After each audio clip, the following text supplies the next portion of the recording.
It's my pleasure now to introduce our guest this morning, Paul Tuttle. Paul came to West Hill last year after having read Gretta's book, With or Without God. And like many of us, he asked for an opportunity to sit down and have coffee with her. And following that conversation, he decided to attend church for the first time in 57 years. And Paul says he was raised in the United Church and was asked to leave Sunday school when he was 3 years old. Apparently he didn't fare much better upstairs with the adults either. And the reason he was asked to leave is because he kept asking awkward questions. So I would say, welcome home, Paul. He is currently the President of Extendicare Canada. And although his entire career prior to that was in the nonprofit and government sectors, he joins us as one of us. Paul has 2 sons, one of whom still lives at home. I can relate. He reads, he golfs, he does yoga, and he does speaking appearances. So we're delighted to be able to welcome Paul. So I would invite you to extend a warm welcome to Paul Tuttle. I speak a lot. I'm not nervous about speaking, but I was nervous today, and I'll tell you why. I was saying earlier to people that I really haven't been to church for an awfully long time. And I was, when I was a kid, I went to Donlands United Church at Donlands and Danforth in Toronto, and it was a big church, much bigger than this, even to when you're a little person, but I'm still pretty sure there was hundreds of people. That was the days when the pews were full. And so I not only had these problems in Sunday school, when I went upstairs, my last memory of being, and this is the last time I was at the front of a church like this, I was called up to the front by the minister. It was I.G. Perkins, and I was just a little kid, and he was a good man. I'm sure he didn't intend to do this. I had warts on both hands. I had 23 warts, like I remember, 23. And I don't remember how many are each hands, but they were on both hands. And he called me up in front of all these people, and it was about innocence, purity, children, and the clean hands of a child. And I remember holding up my hands like this and looking at these warts. And I still remember that. So that's what I feel today. Talking to a little group like this is quite nice, but I have that little thing in the pit of my stomach that I'm in church, and I'm in a united church, even if it's different. And I'm new here. I made the mistake of Googling a lot about West Hill United Church, and you got to have a pretty thick skin, when you see some of the things that are written about Gretta and others. But here I am, so I thought that I better accept speaking, because if I'm going to be a part of this church, I should plunge in, and I hope if others of you are asked to speak or take over on a Sunday, you'll do the same thing. What I'm going to talk about today is handled but not touched. It's a bit deceptive because I'm not really talking only about nursing homes. I'm talking about right relationships generally. That's a term I've come to know since I've been here, right relationships. And I certainly make no claim to having perfect right relationships. Some are better than others, but it's kind of progress, not perfection. But I want to talk about nursing homes, but what I'm talking about also is the busyness or instrumentality of the life we live in this economic system and the kind of modern world, and some of the things that get in the way of right relationships. So the nursing home is kind of a little microcosm of that. It's a reflection of what I think goes on in larger society, and kind of interferes with my ability to get those right relationships that I'm looking for.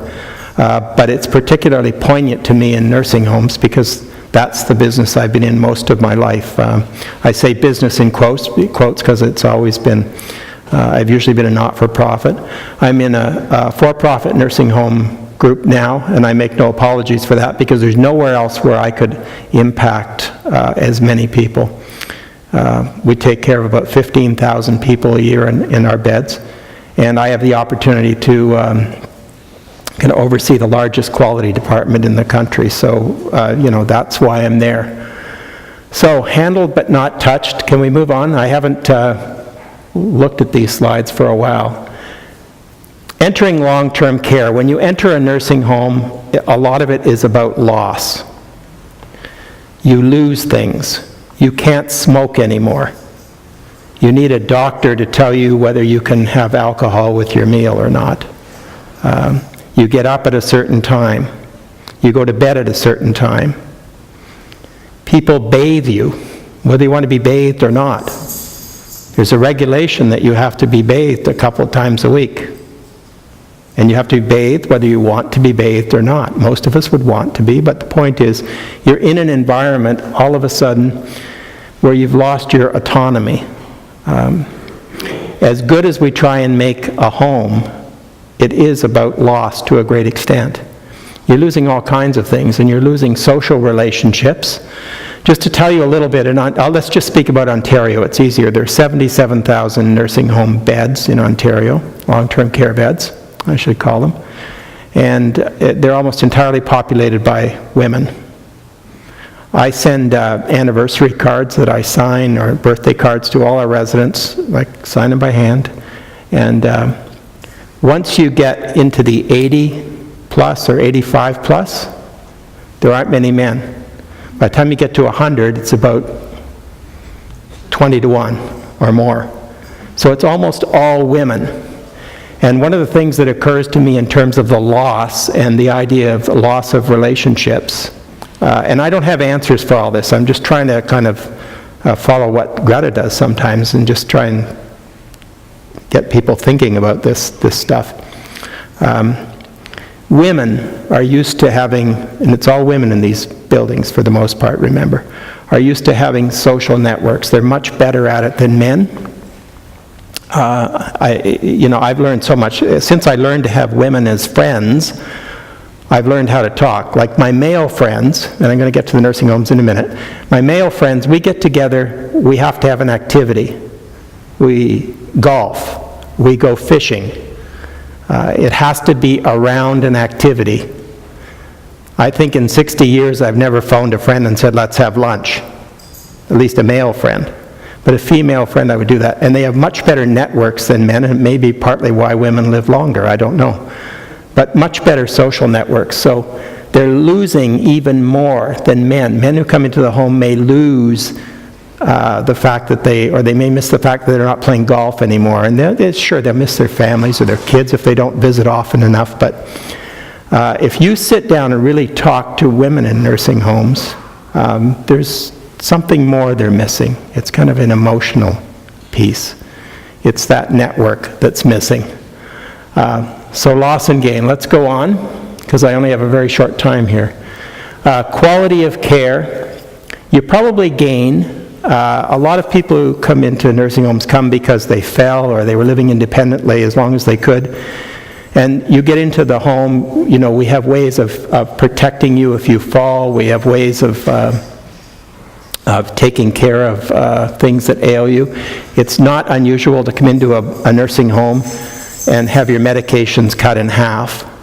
It's not unusual to come in and get pressure stockings and have your legs fixed or your blood pressure drop and all that kind of thing. We can do a lot that way. You'll get medical attention, nursing attention. Safety, you probably gain because most homes, not all, most, and they all should be, are sprinklered, so you have fire safety, you have all kinds of people running around doing things to make sure you're safe. So in those two areas, quality of care and safety, for instance, I feel at our place where I work, we've been able to do an awful lot. Quality of life to me is a question mark, because a lot of what we do, our focus of our quality department, and we also have 30 or 40 nurses and dietitians and infection control specialists and all kinds of people running around. It's all about how we handle people. It's about turning people a certain number of times in their beds so that their pressure sores don't get bad and they don't get worse. It's about changing people's incontinence products as soon as they turn a certain color, blue or whatever. It's about all kinds of fairly sophisticated nursing procedures that used to be done in hospitals, but now we're doing them. But it's about the needs of the institution are being served to some extent. You know, we're turning you over, we're handling you. If you're a worker in a long-term care home, and again, that's almost all women, because the healthcare system, and it sounds odd for me to be saying this, but it has been built on the backs of exploited women for a lot of years. It still has a lot of women, mostly women workers. And one difference now is that the manufacturing sector has disappeared, and there are a lot more people, I suspect, working in these homes, doing jobs that are very hard. They do jobs that we have to respect because most of us wouldn't do it for our own parents. It's not pretty, a lot of things they have to do. It's not pleasant. It's very hard. But now we have a lot of people who really don't want to be healthcare aides. They don't want to be in those nursing homes, so you've got that whole kind of mix too. People are so busy moment to moment in those homes that you're running around making sure people get turned in their bed, that their incontinence products get changed, that they're bathed, that they're fed at a certain time, that they go to bed at a certain time, that they get up at a certain time. You're so busy handling people that there's not much room for connection.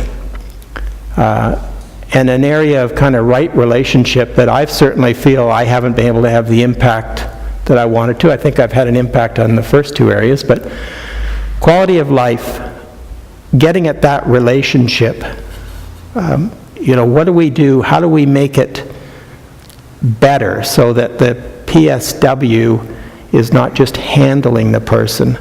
The administrator isn't just passing by and saying hello, isn't just coming by and saying, you know, you look really pretty today with your new hairdo. Not that there's anything wrong with all that, but the relationship piece isn't there. It's missing. And there are 100,000 people in these homes across the country. That relationship is missing. We handle people, we don't touch them. The other piece of it is that a lot of people in homes are like many of us. You grew up kind of waspish and you don't want to be touched a lot anyway, and you're a bit standoffish about that. Like I'm like that. I like that 2.5 feet that white Anglo-Saxon Protestants have grown up with. You know, I've gotten better at it. I'm still not really good at all. Like I have a lot of things where, you know, women will come up and they'll put their arms around you and they'll want to kiss one cheek and you don't have to kiss 2 cheeks and all that stuff. You know, it's all that goes on too. So it's 2 sides of it. But I haven't been able to crack that nut about right relationships, and it seems to me, can we move on, that what we try and do, the other day our quality VP said to me that there's a guy, and here's a shout out to him, his name is Jay Scull, he's our communications manager at Extendicare. She said, if you see this guy, he's a young guy, he's in his 20s, late 20s, if you see him in a home, he relates to the residents in a way that you can't believe. You know, he connects with them instantly. But we don't know how to package that. We don't know how to measure that. And we're used to doing everything by measuring and quantifying. We don't know how to bottle that. We don't know how to make that work. And any of you who've been in a home will see that there's certain people who can really interact and make that connection. So what can we do about it? One of the things we try and do, and I think, Scott, you're a social worker, aren't you? Well, we don't use our social workers to our full ability. So when I think about what I can do about right relationships, our social workers could do a lot about just teaching people some of the basics. This resident or patient, I really mean people, the people. I don't know if, who said, you know, when you label me, you negate me. That was Søren Kierkegaard, a gloomy Danish philosopher, but he's right. So I'm putting quotes around these terms. But what if those right relationships are missing? So the closest we can come, and it's only an approximation, is teaching people about appropriate touch. And again, I'm not just speaking about nursing homes here. Appropriate touch, about attending. And that's why I used the quote of Carl Rogers. He found certain things in a therapeutic relationship were core and essential to success. He talked about genuineness, attending, eye contact, empathy, sort of feeling what the other person feels. I can't tell you the number of times I've walked through our homes, and I bet it may not be much different at others, and seen somebody busy again, maybe putting away somebody's few things that they were able to bring from home because it gets in the way of like the medical stuff we have to have there. Or telling somebody, oh, don't be silly, it doesn't hurt that much. Or, why are you sad? It's a sunny day. Like, I'm not kidding about this stuff. People talk that way. But the reason they talk that way is because we all talk that way in a lot of our relationships, and it seems to me that one way of looking at right relationships is these extremes. So the other thing about a nursing home or a long-term care center that you shouldn't miss is that everybody is paid to be there.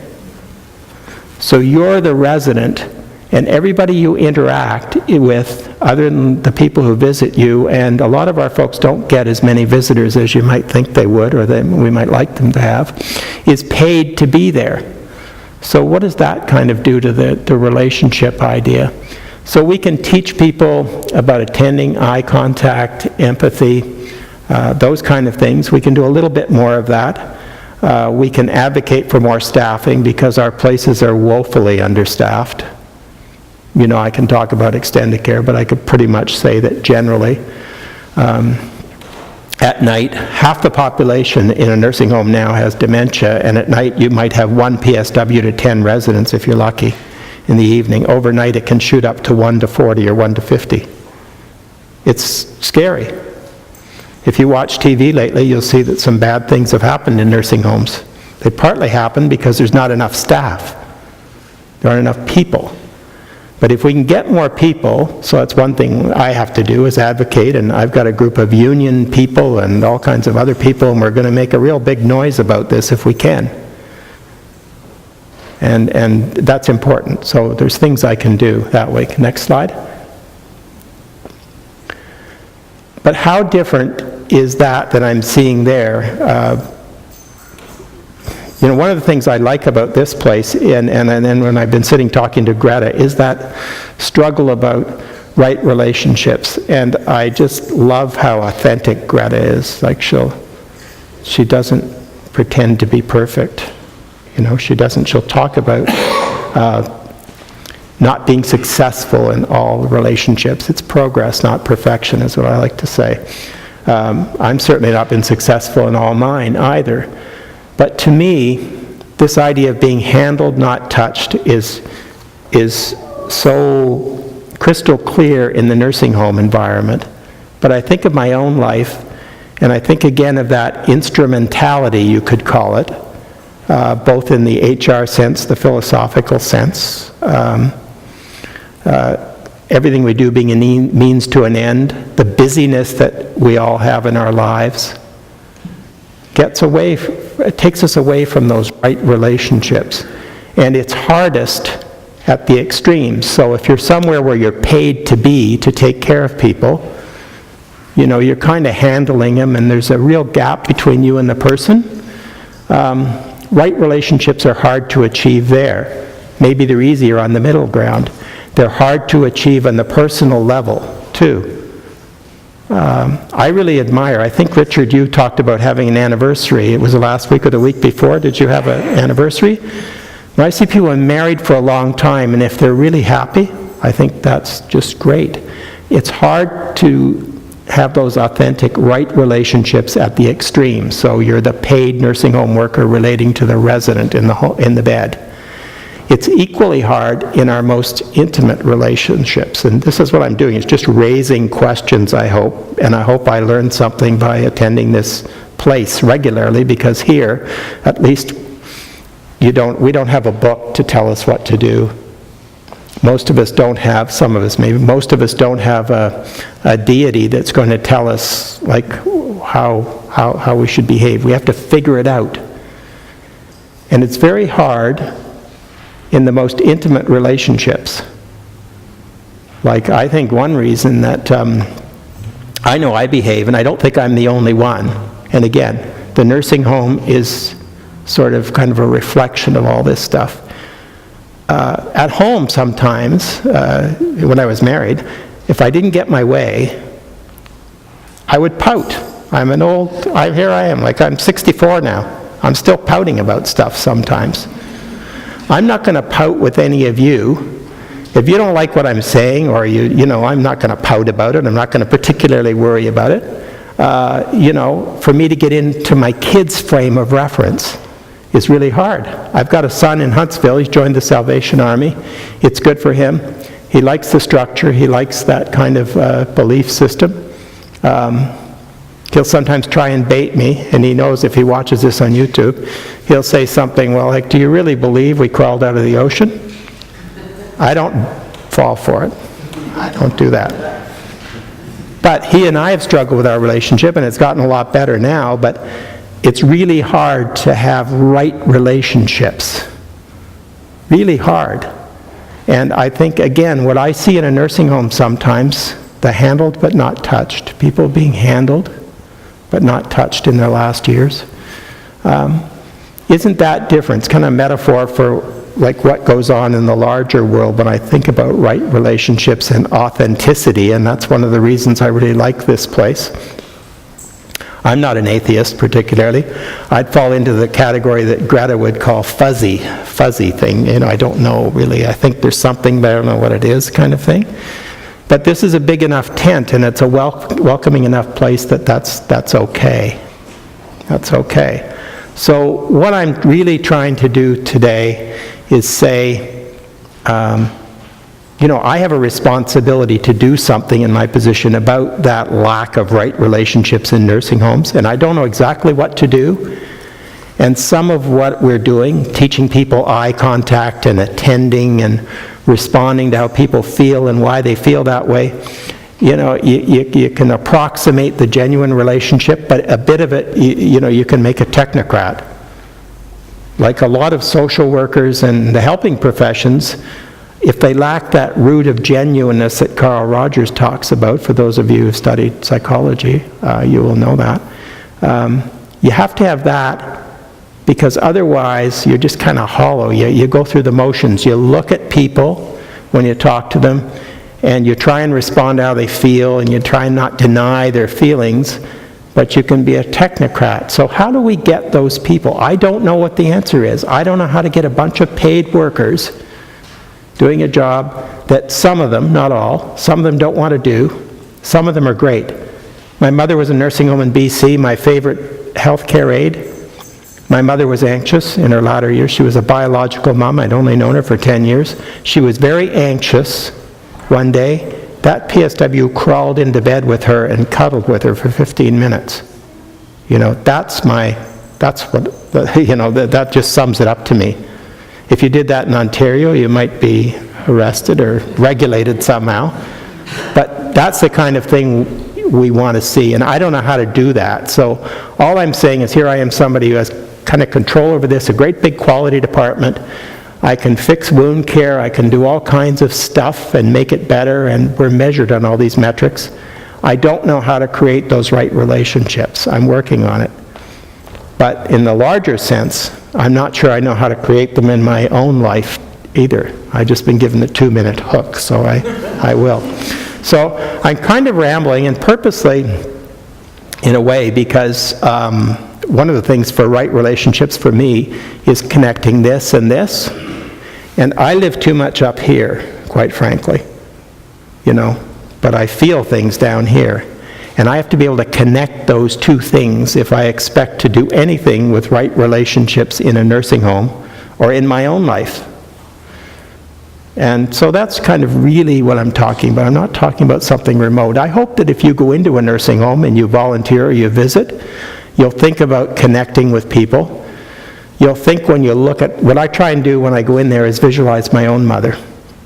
And I look at people and I try and see inside, because that 89-year-old woman who's all shriveled up in a wheelchair and maybe has arthritis pulling her in like this, was walking down an aisle like this as a bride one day. That bride is still in there. But how do you see that? How do you bring that up? The person who was sitting in a pew like this is still inside, but we tend to see just the person who's kind of shriveled up in that chair. We don't see how they were once like us. I thought when I went to graduate school I knew all there was about aging. I knew nothing about aging. I still know nothing about aging, except that I'm beginning to learn. You know? I'll learn by experience. Nothing I learned in books helped me a lot.